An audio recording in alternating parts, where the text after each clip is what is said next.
What's up, everybody? Many years ago, I played and completed The Last Remnant and recently completed another one. Let me tell you, it's been a ride. One that went through frustration to fascination, and I want to break it all down for you. This isn't so much a review, this is a story about returning to a game I once played, giving it another shot later, and realizing this game is brilliant and a mess. Disclaimer: if you're unfamiliar with The Last Remnant, I'm going to be using terms, talking about systems and mechanics, and generally mentioning things that are vague or completely foreign to you.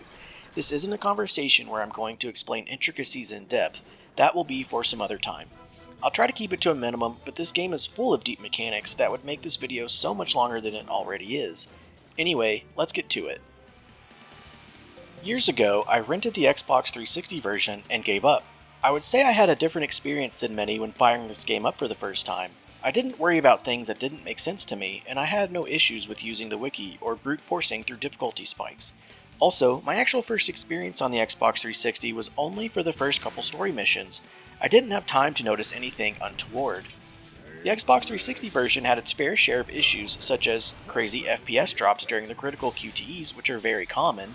This would make it nearly impossible for players to hit the buttons correctly. There is very little control over your units, leading to a confusing mishmash of unions choices during battle, which we'll get into later. There was a limited amount of unique units to use in your army.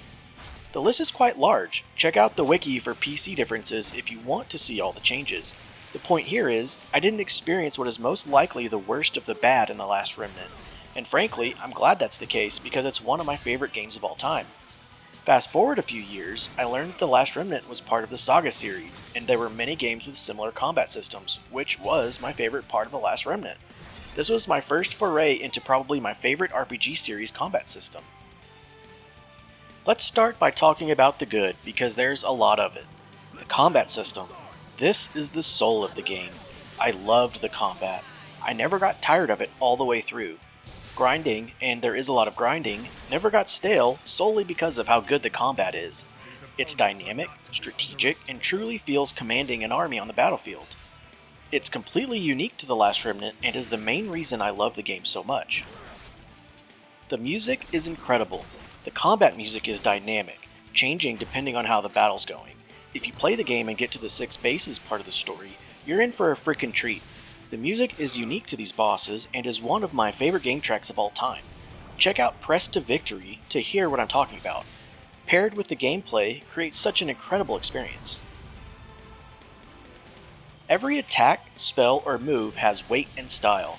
It adds to the feeling that your choices in combat matter. Here's the thing, your choices in battle absolutely matter, but you may never know because it's not explained in the game. However, if you're aware of this is a good thing. Learning the intricacies of the game and molding it to your advantage feels fantastic. The lore is solid, but I won't spoil it. Let's just say the world building holds up. When I first beat the game years ago, I didn't super understand what I was watching. The storytelling is intentionally vague throughout until near the very end. Then, all your questions are answered. A second playthrough, while knowing the answers, was so fun since I was able to actually see the foreshadowing and hints that were not obvious on a first playthrough. There's a lot of side content. Guild quests, recruitable characters with side stories, hidden areas, and more. Dive into it and it's a whole different experience. I still think about the side quest that is only available if you happen to recruit Loki from the guild. If you've played The Last Remnant and completed Loki's quest, the villain, and the Sightless Girl, you'll know what I'm talking about. This quest is completely optional if you don't intend on doing a full completion run, but it's such a great side story that adds depth to the characters that you didn't expect, and this is just one example of different side stories available in-game if you happen to recruit particular people and help them out. There's a barely explained class system, a cool upgrade system for weapons, and a huge variety of locations with branching paths and hidden zones. This is a point of contention for many as well, though. The class and equipment system is not explained very well, if at all, in-game. As you learn how these things actually work by studying the wiki, you learn how to mold the game the way you want it, and it feels rewarding. All enemies are visible on the field, which I love. This gives the ability to create really fun challenge runs where you dodge all the enemies except for the required fights, or gives you the ability to gather many enemies at once for huge battles. I would say the characters are middle level throughout. However, there are moments that are done really well with great facial expressions and moments of dialogue that are much better than what's normally expected in the game. I spoke earlier about the incredible music, and we just spoke about the dialogue that you don't normally expect. Let's take a look at an example here.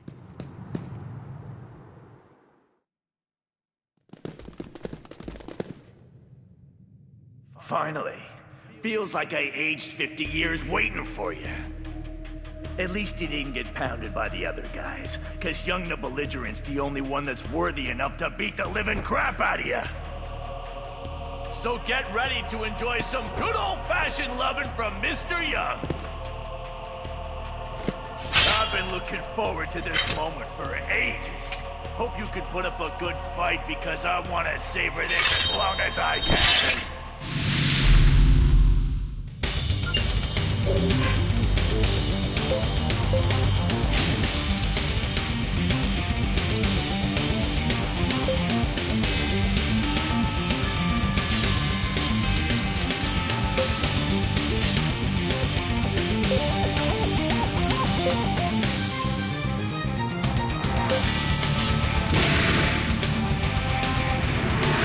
Let's clean up these things! Alright, now we're going to talk about some of the major issues of the game. The combat mechanics. There are commands in battle which are determined by many hidden mechanics and systems which are, surprise surprise, not explained in-game. You'll get up to 5 random options each turn in battle. These options are determined by many factors such as how injured you or an ally's union is, how damaged an enemy union is, if you're locked in melee with an enemy, known as deadlocked, what classes your union leaders are, what skills your units in your union are, and many, many more factors. Your unit's classes are going to sway these options in favor of what the class prefers, so mastering building correct classes is essential to minimize the RNG, but requires a lot of research and time to learn this. Building unions that synergize well with specific actions is essential for making what seems to be a heavy RNG system to something that works exactly as you expect. The storyline bosses. Yes, you'll run into major difficulty spikes during the game that seem unfair. However, there's always a way to win if you experiment and try again. The optional bosses, on the other hand, will test your limits and should only be attempted if you understand the mechanics deeply and build strong units. You're probably going to need a guide. For a first playthrough on normal mode, don't worry about a guide. Struggle through and don't worry too much about completing every side mission.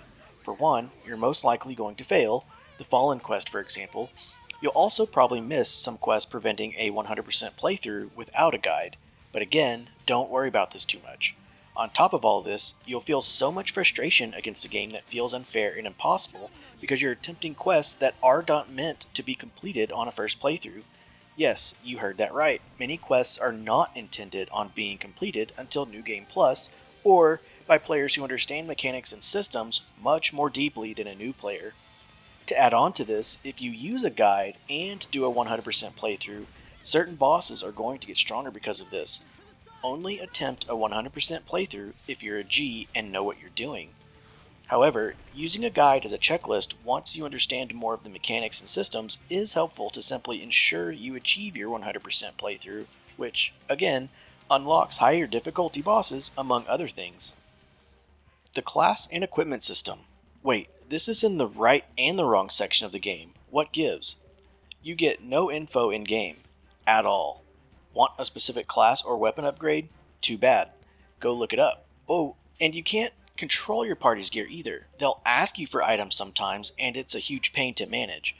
I mentioned that you can't control your party's gear. This is untrue to a degree. Characters will sometimes ask you something like, "Hey, I've been wanting to ask, what do you think I should be focusing on?" And you tell them to either go 1 balanced, 2 mystic focused, or 3 combat focused. This will put a unit on a particular upgrade path for their weapon, and that's the extent of your control for that. Other times they'll straight up request a piece of equipment like an accessory or new weapon to replace what they currently have. However, you can't do this manually. This is where modding the game files to allow you to manually change your unit's gear enhances the game, in my opinion. It's super easy to do, but requires knowledge on how to do it correctly. Check out the PC tweaking section on the Last Remnant Wiki to check that if you haven't already. Do I fight many weak enemies? A single strong enemy? Many strong enemies? How do I get stronger? The short answer is, it depends. The two main accepted answers are utilizing a particular quest called Wisdom's Echo to do early to mid-game grinding, and then the Baizé grind after that. Here's the thing, I always felt that these methods made the game less fun for me. Wisdom's Echo is a little too early in the game, it'll raise my BR, and it's earlier than some of the units I want to recruit, they come later than that. And the Baizé grind is mind-numbing to me. I like variety, so I just grind huge packs of enemies in different zones, depending on what equipment needs to be upgraded or where the ideal difficulty is to max my stat growths. I always enjoyed attempting to link as many enemies as I could in a map safely because it's pretty difficult and provides a really fun battle against a huge amount of enemies. The game wants you to build chains by killing lots of enemies in a row for better rewards. It's one of the few mechanics the game actually vaguely teaches you about very early. However, it doesn't explain the entirety of the mechanic. This is a system that I tend to not worry about. Building chains is not always optimal, and in many cases suboptimal. Rare monster spawns were one of my favorite parts of The Last Remnant. It's not the most fun system.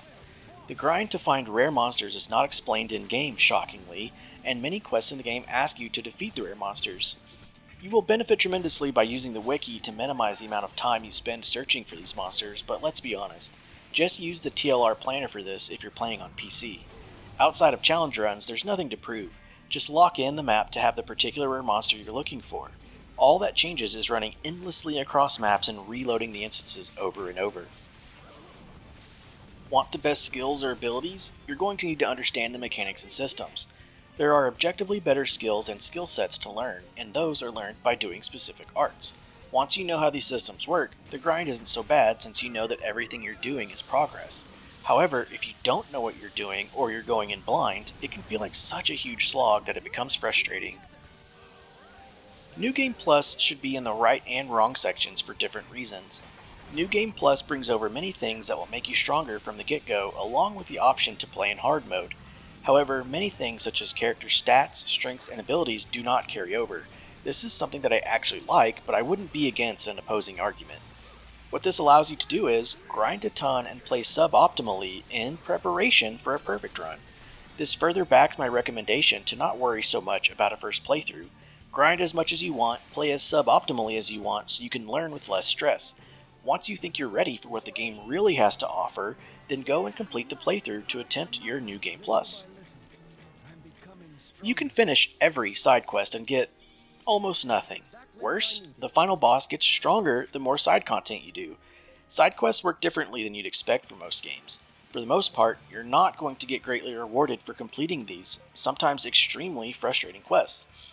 Some quests have very short windows to complete before they disappear forever. You need to view side quests as extra challenges or as a path for your 100% playthrough to experience the hardest challenges the game has to throw at you. You've probably heard people complain about the battle rank system, that the game punishes you for grinding. In the PC version, this isn't an issue. Again, first playthrough, don't even bother with worrying about BR. Yes, understanding the BR system will benefit you greatly, but it isn't going to prevent you from completing the game. So, after everything, should you play The Last Remnant? Yes, absolutely yes. Is it flawed? Yeah, for sure. But the things it does do well, they're so good that you will willingly push through the rough parts. If you love deep tactical combat, amazing music, and stylish presentation, you'll enjoy this game. Just be ready to lean hard on a wiki, skip the most annoying optional content, and forgive some baffling design decisions. I'm not privy to well-known sites that sell Steam keys, but I would highly recommend the PC version since you'd be able to change the game files to allow manually changing your unit's gear and things like that. You can get the game on Switch and PS5, I believe, but you'll be unable to alter files for quality of life changes. If you've played The Last Remnant, let me know what your experience was like. Did you love it? Did you hate it? Huge shout out to those who devoted so much time to the Last Remnant Wiki. The game would be unplayable for so many people without it. I appreciate you all for being here, have a great day, and I'll see you next time.